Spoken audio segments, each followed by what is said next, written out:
move on to preview the match between Colombia and Argentina. Argentina versus Colombia, Messi versus James, the battle of the number 10s. Real quick, before we start off, there's been a lot of talks about Messi being in, some people's team of the tournament while James was not. Do I agree with that or not? Probably not.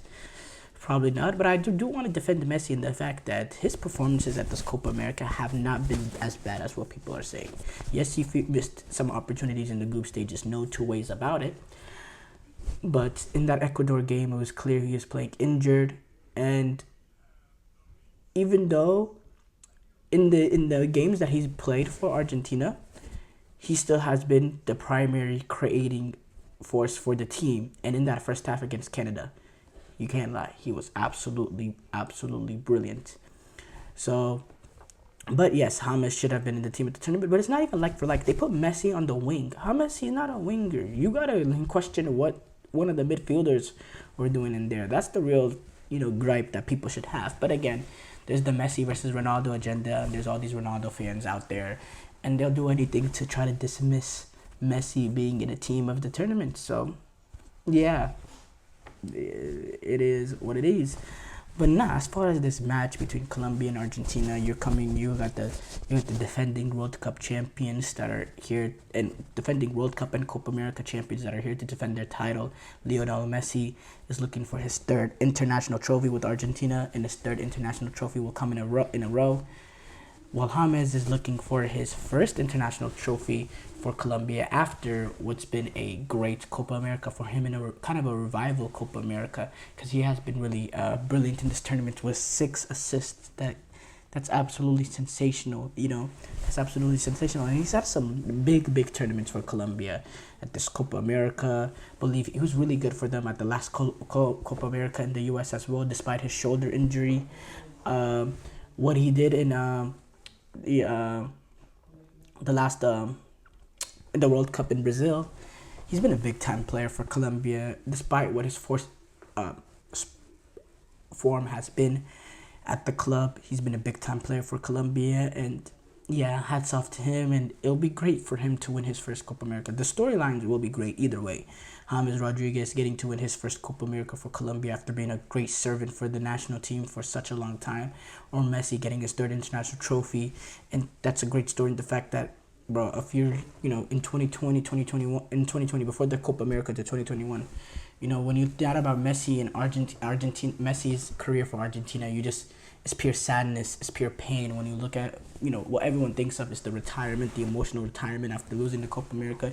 You think about the finals he lost, the pressure that's been that's always on him, and how really he's really failed expectations at Argentina, and how Argentina fans kind of feel queasy about him too. They never want to say he's better than Maradona, just because of what he has not accomplished, and the criticism based on what he accomplished at Barcelona compared to Argentina. And it was just really negative what he thought about Messi in Argentina.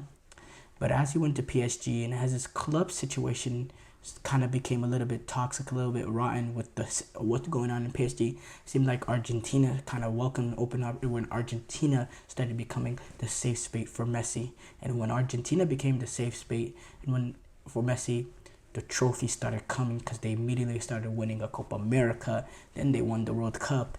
Then they won the Finalissima. Then they won the World Cup. And now they find themselves in another Copa America final to win a third straight major international tournament for Messi. I mean, it just continues to add on to the legacy of Lionel Messi. And it's really hard to make any comparisons. Forget what the players playing right now in Ronaldo, which really should not exist in my opinion. But when you're talking about the likes of Maradona, Pele, and all that, he's really, he's really just continuing to add to the amazing legacy he has, not just for club, that it used to be just for club, but now for his national team.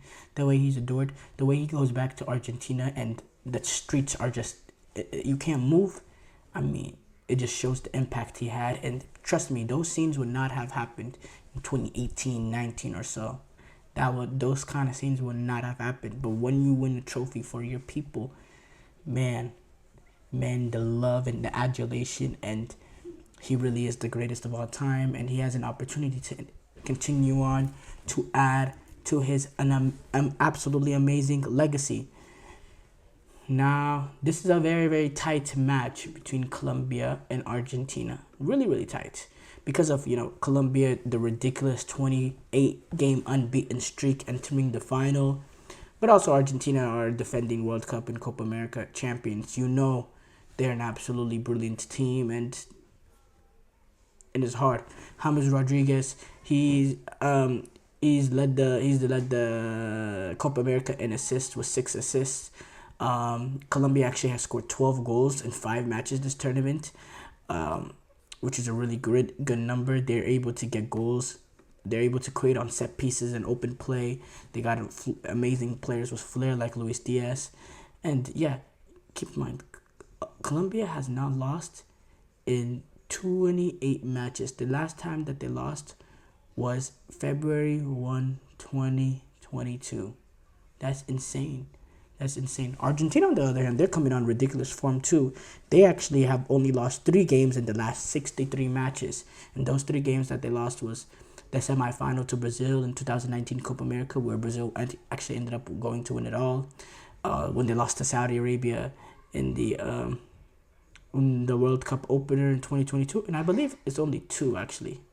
2 losses. Oh, and they lost to Uruguay in World Cup qualifying this past November. Yeah, you're right. They lost to Uruguay qualifying past November. So yeah, 3 losses in 63 games. So both teams, despite Colombia coming in a 28-game unbeaten streak, both teams are entering this tournament on ridiculous form.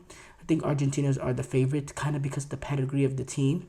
But if you look at based on this year's performances, this Copa America performances, Colombia have been the better team. Colombia has played more attacking, open-ended football. They've created more chances. They've been more exciting to watch. Argentina, there's been certain games that they really, really struggled. They've been very lucky in certain games too with the penalties. I think Colombia in their past, destroying Panama and hanging on to beat Uruguay with 10 men, absolutely more impressive than what Argentina has done. But Argentina does have more experience in these moments.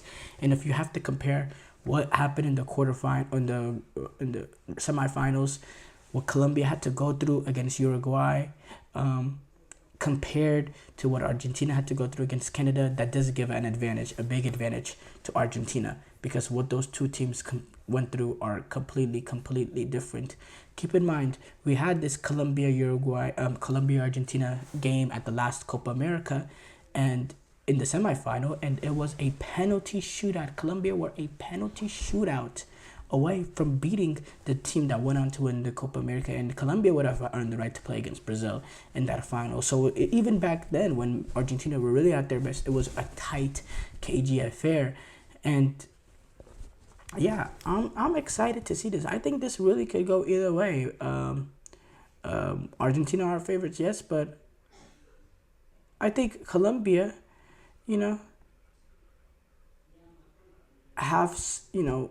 have some ability that can really threaten them.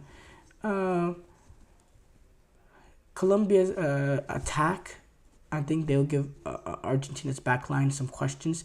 But the big thing is when Argentina faces teams that are willing to play aggressive, play high, and really go into there trying to attack the game, Argentina do struggle a little bit, and they look a little bit uncomfortable, and I think that could cause Argentina issues. But at the end of the day, Argentina also has big-time players. The way that they performed in that World Cup final, that first 75 minutes where they completely suffocated France, one of the best team in the world, Argentina, they can really take it that next step. And some of these older players that they have, like Otamendi, Di Maria, Messi, when it comes to these cup finals, they play sort of to their prime, because when it was one game left, they really put it all out there and they really showed the best of their abilities. And yeah, I mean, I'm going to choose Argentina. I think Argentina will get it past. I think it'll be 1-0, but man, it's going to be a great final.